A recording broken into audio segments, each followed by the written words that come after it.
Well, apologies this morning. When I turned up this morning, I turned the computer on, it kind of came on and everything was kind of working. The balances of the stream were the best they'd ever been. Everything's spot on. The pictures were crisp.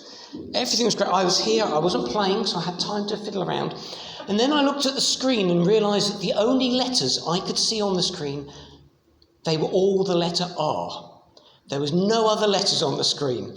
So any chance of picking out a song or projecting words or getting the stream to work was abandoned, because it wouldn't be a live stream, it would be at R, which doesn't go very far.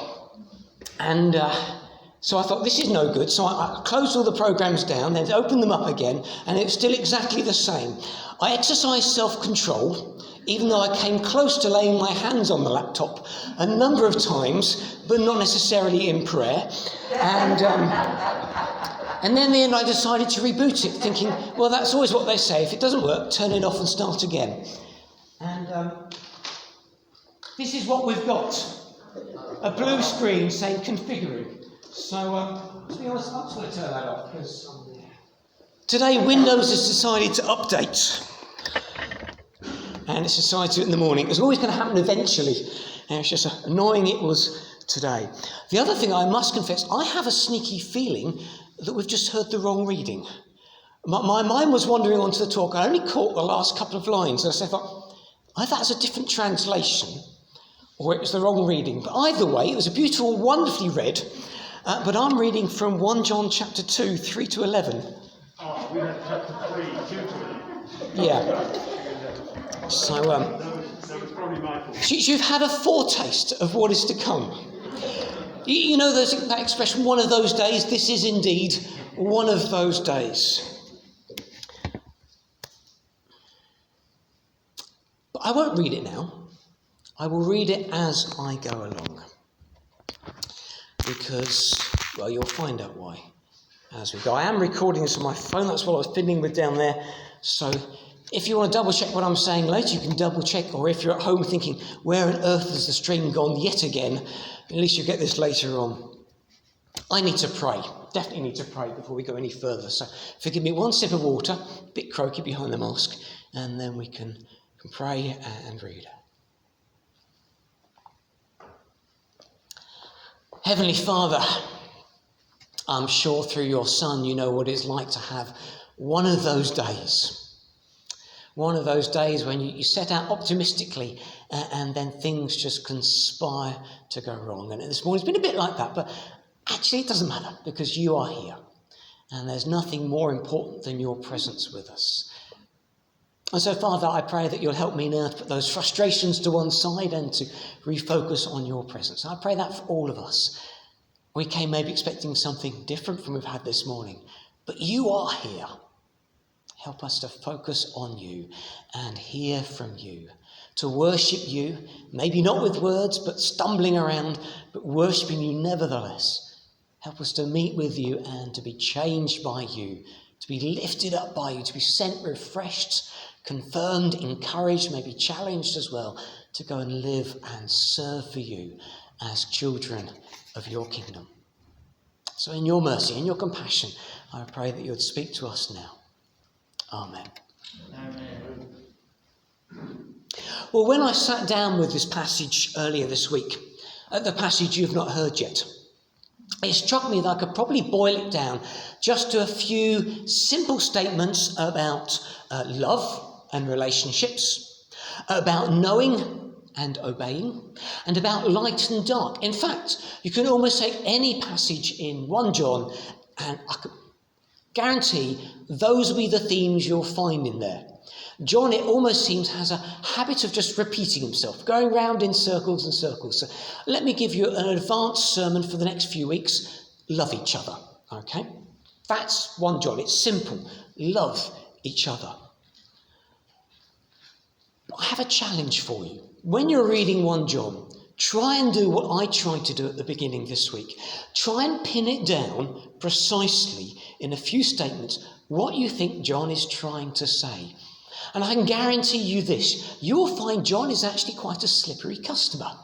You think you've grasped it, and then it moves. It shifts, it adapts, it enlarges, it changes. John refuses to be pinned down. And even though we're going over the same ground again and again and again, each time he brings in something new, a different angle, different emphasis, some greater depth. And then again, when you think you've got it sussed, he moves on again. Love is like that. There's always more to it. And so this morning, rather than going through these lines line by line, verse by verse, and risk reducing when I read John, it's like poetry, isn't it? It's lovely, fantastic language. And it'd be very easy to just to reduce that wonderful way he has with words down to something that's flat prose, that's almost scientific. It's true, but it loses its welly. It loses its life. I've got 3 stories for you instead, 3 parables, if you like. And I want to invite you to reflect on my parables, and these are my parables. My prayer is that hopefully God has inspired them, but they're my stories. Reflect on them, and I will also read the readings. And ask yourself the question, what is God saying to me this morning through what John has to say? So my 3 parables are what came to mind with me as I explored this passage, as I prayed about it. And I was also reflecting on the theme of our series, which is being God's family. What does it mean for us to be God's family? So my first story for you this morning is the parable of the con man. The parable of the con man. The con man knew this was his greatest challenge, his biggest job yet. His subject, or his mark, was so well known that even the slightest deviation would give the game away. People would see through him immediately.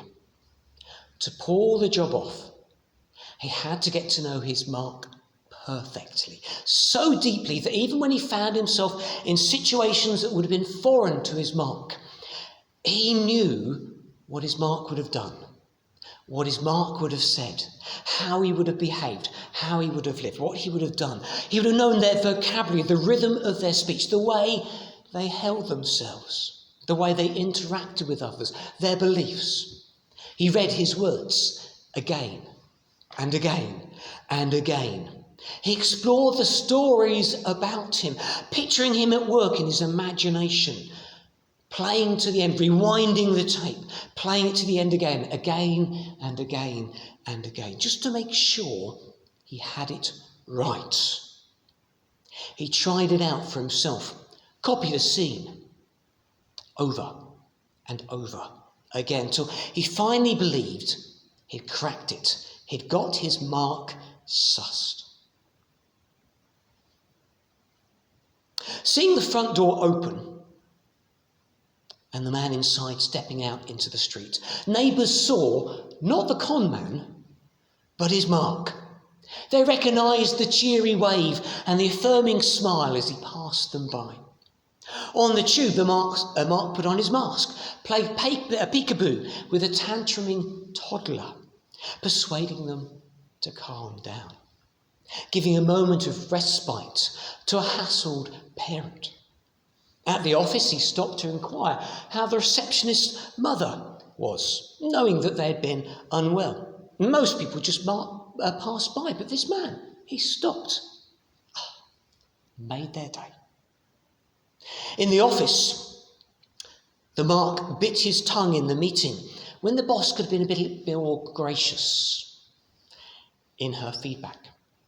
She was a bit harsh, but the con man knew the strain she'd been under and held his tongue.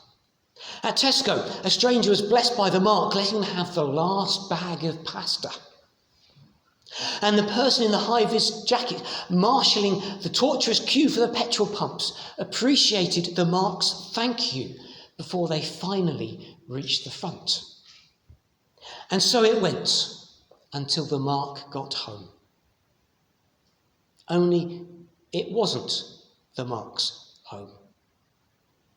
The Mark had returned to, it was the con man's home. Was this a crime? You see, it's only a break-in if you break in. But the Mark appeared to have the keys to the house. And when the Mark got in, they relaxed. Took off his coat, revealing somebody else's jumper underneath, but it's cold, so I'm going to put mine back on again. Kicked off his shoes, replaced them with another's slippers, and one by one peeled back the layers to reveal it was a hoax all along. The mark was transformed back to the person they'd been at the start of the day. The con man smiled, content that for that day he had become the mark in every way, living, breathing, and acting just like him. If this is how much the con man, who only knows about his mark, resembles him, how much more so will those who live in Christ? John writes, "We know that we have come to know him if we keep his commands. Whoever says, 'I know him,' but does not do what he commands is a liar, and the truth is not in that person. But if anyone obeys his word, love for God is truly made complete in him. This is how we know we are in him. Whoever claims to live in him must live as Jesus did." Parable 1. Still configuring. Parable 2, the parable of the woman overboard. "Man overboard!" came the cry. She would have protested, of course, that was sexist. She was, after all, a woman. But that wasn't the time or place. She was busy fighting for her breath, arms and legs flailing in a desperate attempt to clutch at the water as if the waves themselves could become a raft for her. Despite the cry, the ship was soon out of sight. They talk about how long it takes to turn a boat around, don't they? Had it left her, or had she left it? Didn't matter, depending on your point of view, probably. But either way, one moment she was safely on board, and the next she was out at sea. One moment she was with her friends and company, now she was utterly alone. Her only company now, the waves. But they were a tempestuous companion, switching between embracing her, lifting her high to kiss the air, and turning on her, casting her down, submerging her in cold depths, holding her tightly and stealing her breath. There was nothing that she could do to save herself. All that was left was to try and wrestle as long as she could with her fickle oppressor, crying out in the naive hope that someone would hear and come and save her. To make matters worse, now the illumination that had been provided by the boat had dissipated on the horizon, and it was dark. Simply rolling the dice and picking a direction might bring her to land if she swam, but most likely it would just take her further and further away from help and from home. But as her eyes adjusted to the darkness, she found she could finally pick out the lights of a city in the distance, taunting her imagination as it pictured the life that was being lived there, the life she could enjoy if only she could reach out and be there. As she savoured this in her imagination, it filled her with a desperate longing before being submerged once more, escaping bubbles being replaced by unwanted salt water, heat draining with the air. Becoming heavy now, everything slowing down as the inevitable comes. But then came a miraculous intervention. An unexpected current is sent, propelling her from beneath the waves, depositing her feet upon a sandy ledge ahead, just above the waters. Gasping, filling her lungs once more, she realises that the light is closer now. She's on the edge of the ground, reaching out under the waves from it. But then the current draws back with retreating waves, preventing her from stepping any closer towards it. A further miraculous surge. This one propels her forward again, lifting her beyond her unstable perch, placing her on the shoreline itself. This time the ground is secure. Ahead the city shines, inviting her to step into its illuminated streets. But a choice awaits: to step forward and enter, or let the now familiar waves return her to her unstable perch. Which provides the light? Swimming in the depths, perching on the old ledge where the light can be seen, or reaching the new shoreline and stepping into the city. Dear friends, writes John, I'm not writing you a new command, but an old one, which you have had since the beginning. This old command is the message you have heard, yet I am writing you a new command. Its truth is seen in him and in you, because the darkness is passing and the true light is already shining.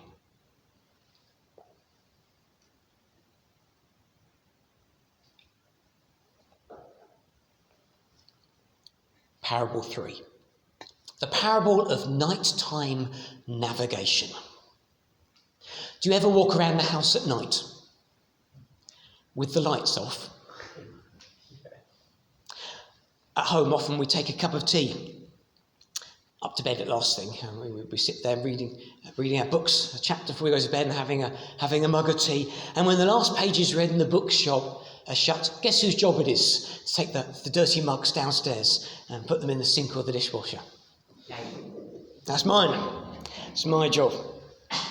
And over the years we've lived in the manse, I've walked that route so many times, up and down the stairs, into the sitting room, turn left squeezing between the cabinet and the couch, and diagonally then into the kitchen, reaching out, pulling out the drawer, putting in the dirty mugs upside down. It's no challenge for me to do this in the dark. I now instinctively know where to place my feet. And I'm lazy. I can't be bothered to juggle with mugs and light switches at that time. I just want to get back to bed. My eyes are beginning to get used to the dark. It is no challenge, that unless something has changed. Maybe a bag has been left on the floor, or a chair has not quite been pushed back to where it should be. Or even worse, someone has left the door half open, so when I step through the space, it greets me. My security is found in the familiarity of this route. If I stick to it, I'm safe. But if I deviate from it and venture from it, the chances are I will become a cropper. I find myself in trouble. So that's what I do. I stick to the familiar, because most of the time I get it right. But truthfully, the familiar has the habit of tripping me up. You see, it's not under my control. And it regularly catches me out, leaving me cursing the imagined perpetrators of the change, which is never me. It's always somebody else who left that chair in the way. Of course, for the benefit of the tape and Kate listening to this later, it's never Kate either. Somebody's broken in the night and put it there. However, when morning comes, everything changes, doesn't it? I'm no longer confined to that route. Daylight fills the room. Now I can step beyond its confines. I can go wherever I want to in the house, safe in the knowledge that I can see where I'm going. Safe in the knowledge that if there are any obstacles, I will spot them before I step on them or walk into them. It doesn't matter that the territory is less familiar, because the light gives me the freedom to respond to what I come up against. Whenever there's an eclipse, they warn us, don't they? Don't stare directly in the sun, because bright light can blind you. The truth is, Actually, it's the darkness that blinds us. It confines us to what we know, the prison of the familiar. But even that isn't as safe as we'd like to think that it is. Light, however, liberates us. And every time I crash into a sharp obstacle at night, I wonder, why didn't I just go flick before I stepped into the room and turn on the lights? Someone once said, let those who have ears to hear, let them listen. John wrote, anyone who claims to be in the light but hates a brother or sister is still in the darkness. Anyone who loves their brother and sister lives in the light, and there is nothing in them to make them stumble. But anyone who hates a brother or sister is in the darkness and walks around in the darkness. They do not know where they are going because darkness has blinded them. So there you have my 3 parables. Maybe you're sitting there going, yeah, I get that. That was good. Maybe you're sitting there thinking, I haven't a clue what that was about. Maybe you're hoping Ben's now going to explain them. If you are, I'm afraid there's one thing I've learned from Jesus. Never explain your parables.